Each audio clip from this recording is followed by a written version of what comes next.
తల్లిదండ్రులైనా, స్నేహితులైనా, బంధువులైనా, తోటి ఆత్మీయులైనా మంచి చేయాలనుకున్న నిన్నే రాళ్ళు వంటి మాటలు విసురుతూ చెప్పులు దండలు వేసి ఊరేగిస్తారు.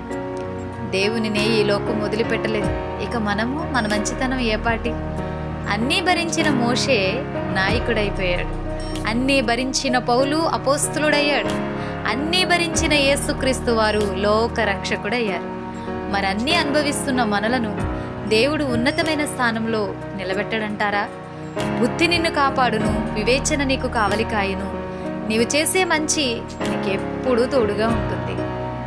సామెతలు 2:11 ఈ విధంగా రాయబడింది. చూశారు కదండి, ఎందుకు నేను మంచి చేసినా నాకన్నీ అంతా చెడే ఎదురవుతుంది ఎందుకు అని బాధపడుతూ నిరుత్సాహంతో ఉన్నారా?